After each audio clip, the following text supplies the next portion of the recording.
we've got to support Trump or civilization will collapse. Those are quotes. And it's true. I'm calling for it right now. 25th Amendment, impeachment, whatever needs to happen to get this front and center, to get control of our country. I've been very open with the fact that I will be supporting Trump. I'm completely embarrassed that I supported Trump in the past because of, the fact that he completely flipped on his entire base. I wish you the best of luck. Thank you very much. It's a great honor. I never even wanted Trump to win until he was the only guy to vote for. Dude, Trump is the man. You guys ever meet Trump? You talk to him? No, you meet him and he's actually a solid guy. When you're at a Trump rally, you're like, oh, I could definitely see how Hitler happened.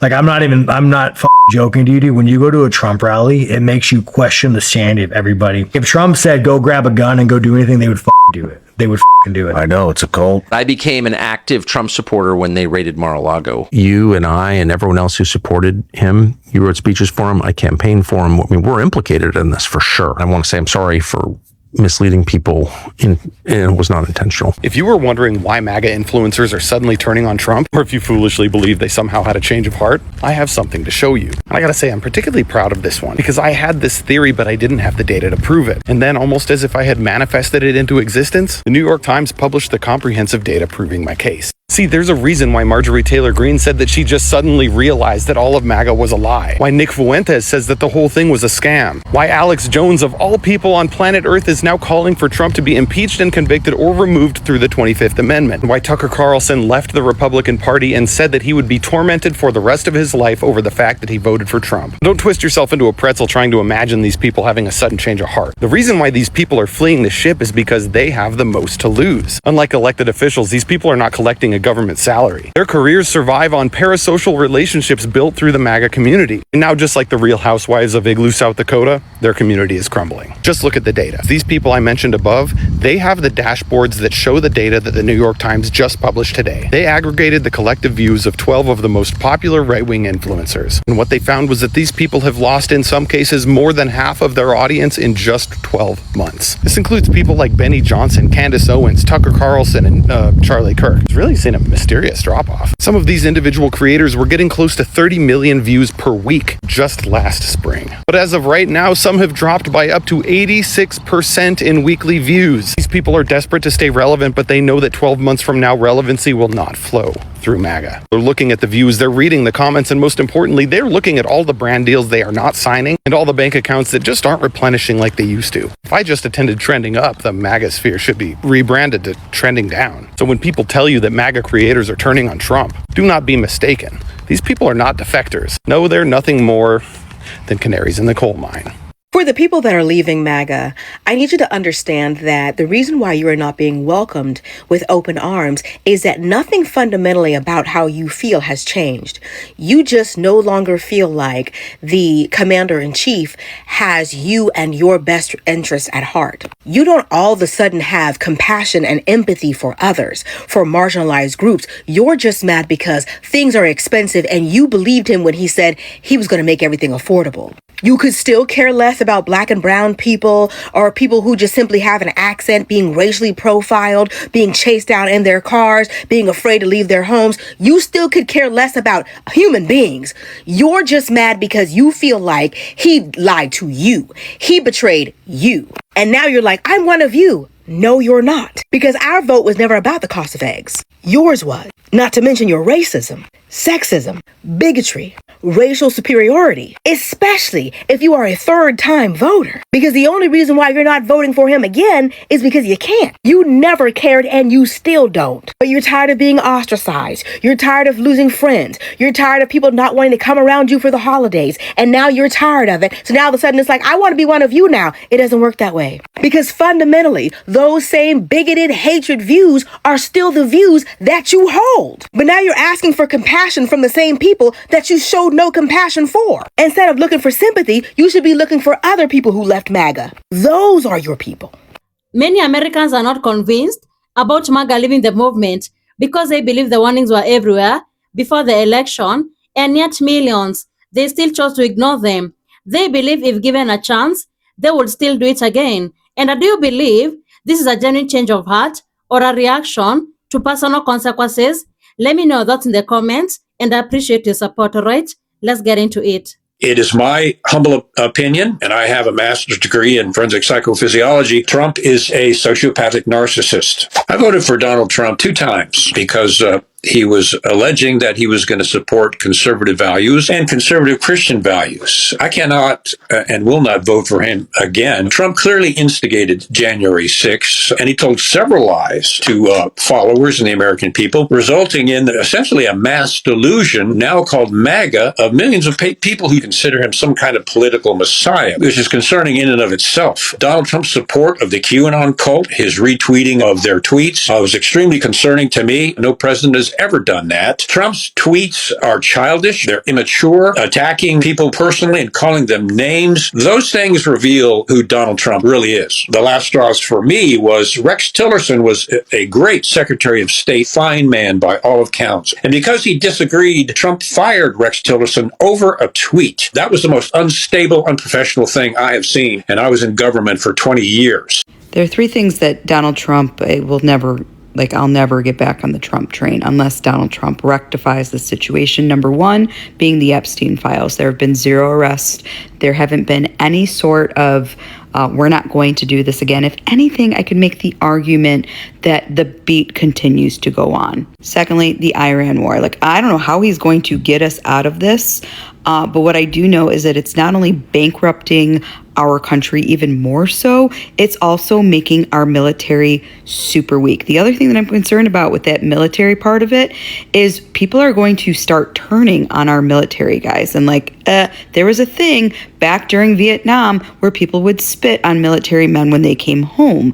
I do not want that for our generation, for our kids' generation, but I feel like it's coming and fast. And finally, I haven't seen any difference between the Trump administration and the Biden administration in terms of my pocketbook. I'm making less money than I did back then, and things just cost more. Are we doing okay? Sure, fine. But are we thriving? Absolutely not. I hate to say it, I think I'm done with Trump. Really? What was the final straw? Was it the botched pandemic response? No. Was it when he tried to get fake electors to overturn the election and after he lost all the court cases for lack of evidence he incited an insurrection on the Capitol? No. Is it the corruption, the $1 billion he's made off the Trump meme coin since being in office? No. Was it the millions of dollars he made selling pardons? No. Getting rid of the healthcare subsidies that caused everyone's health insurance premiums to go up so he could pay for mass federal agents to snatch people up off the street without due process and send them to foreign gulags? No. Letting mass federal agents go into people's houses without judicial warrants and also shooting them in the street in broad daylight without consequences? No. Was it the tariffs that have cost the average American about $2,500? No. Was it using the tariffs and the levers of the government to make corrupt deals with foreign governments for Trump properties? No. Was it when he weaponized the Justice Department and used Pam Bondi as his personal attorney to go after his political enemies? No. Was it when he threatened to withhold federal funding from all the states that didn't vote for him? No. Was it when he used the FCC to silence his critics? No. Was it him actively refusing to release the Epstein files? No. Was it him starting a war with Iran without congressional approval? I mean, is it the gas prices that have skyrocketed because of his unconstitutional war? That's not great. Okay, so what was the final straw? He said the F word on Easter. What? Yeah, and Tucker Carlson said that's not Christian behavior. That was the unchristlike behavior. Got it. You know how I know the Orange Clown is losing his MAGA cult? Because they did not obey his latest talking point. Now, we all know that MAGA is the most brainless, obedient, bootlicking cult in the entire world. And they get a lot of their energy and their sense of community from their dumb little mantras, their little slogans that the Orange Clown tells them to repeat. And we've all heard the big ones, right? It's like, lock her up, drain the swamp, make America great again. These are just like nonsense phrases. They don't mean anything. And most importantly, they don't ever come true, but it doesn't matter to the cult because they enjoy saying them because at the core of them, the seed of them is the idea that somebody else is getting hurt. And the latest one that the Orange Clown and his cabinet of freaks tried to sell to the cult was, remember? Short-term pain for long-term gain. Now, the Orange Clown said that over and over again, and all of his little goons went out and said it all over the place, all over Fox News, all over Twitter. And here's the thing, it didn't really work. It didn't really catch on. Now, this was right at the beginning of the tariff insanity. And at the beginning, you know, a few of the cult members tried to be good little soldiers, and they went out and they made videos repeating it, and a few of them would spam it in the comments and, you know, what, blah, blah, blah. But it just kind of faded away. And now, if you don't understand why it didn't catch on, it's because you fundamentally misunderstand MAGA as a cult. And I think a lot of people on the left actually do. Because how many times have I heard, MAGA does not care about being hurt as long as they are hurting others. And this is absolutely untrue. MAGA are the most spoiled, selfish, short-sighted people on the planet. And they do not tolerate discomfort in any way. And even when they cheer on this regime's most vile policies, it's because they think there's something in it for them. For example, when you see them celebrating mass deportations, it's not just because they're gross racists who want to see brown people brutalized. Obviously, yes, that is a factor. They are. But it's also because they think that removing immigrants is going to directly improve their lives. They genuinely believe that there is some fantastical, high-paying job out there with incredible benefits, and the only reason they don't have that job is because an immigrant took it.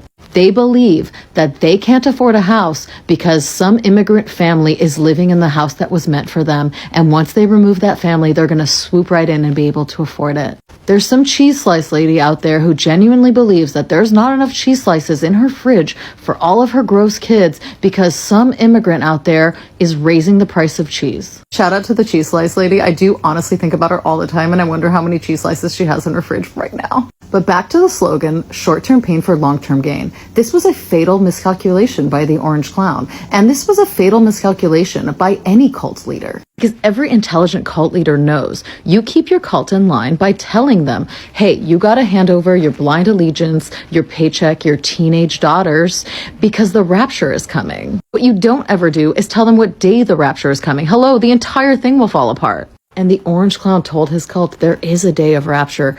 There is a day when the economy is going to be flowing. There's going to be no tax on tips, no tax on overtime. Your kids' medications are going to be 1,000% cheaper. Your lives are going to be better. All your dreams are going to come true. And that day is January 22nd. And that day came, and now the clock is ticking, and he stands there and he tells them, short-term pain for long-term gain? He tells them, buckle up, buttercups. It's time to sacrifice. It's time to be a real patriot. It's time to suffer a little for the greater good of the country. Yeah, freaking right. They might not be in full revolt right now, but their deafening silence at that latest talking point that they were supposed to run with is very telling. Because this is the first time that the Orange Clown has told them, yeah, I'm going to hurt others, but I'm also going to hurt you. And that is not what they signed up for. And before you say, what does it matter if they've lost MAGA? This is authoritarianism. They don't even need their votes anymore. Well, that is not how this regime is acting. They are scrambling to consolidate power. They are scrambling to mess with the midterms. These are not the actions of a regime that has it in the bag. And come Christmas, you think they're not going to remember the words of their dear leader, the Orange Clown, when he told them with a smile on his face, well, maybe your little daughter doesn't need 30 toys for Christmas. Maybe she'd be happy with 2 or 3. I don't think so. Do you? Many people on the left say they spent months and even years warning their friends, family members, neighbors, co-workers about exactly what was going to happen. Trump also had his first term. So people saw all the controversies, all the drama, all the court cases, They had his campaign speeches, policy proposals, interviews, and public statements. So they had enough information to make an informed decision. But millions, they chose to ignore all the warnings and still voted for him. Many believe they're only regretting because things did turn out on their favor. If the policies had benefited them personally, many would be celebrating instead of criticizing. And Kamala Harris pointed out clearly about what was going to happen that is happening now. She warned about the immigration, the Iran war, about the tariffs, you see. So many are not saying that she was right all along and they could have listened to her. And many Trump voters are defending themselves by saying that they voted for the economy and border security. But people are not arguing over policies. People are disagreeing over the intentions, you see? And this is why conversation is becoming so emotional, because many people are asking, can someone sincerely change their mind after seeing the results, or should they have known better from the beginning? You see, every vote carries consequences, and every election shapes the country's future. And this is why political accountability is very important. But the next election is going to reveal whether these regrets are genuine or it was just a temporary reaction. So thank you so much for tuning in. Be sure to like, subscribe, and share. Have a good one. I'll see you in the next video.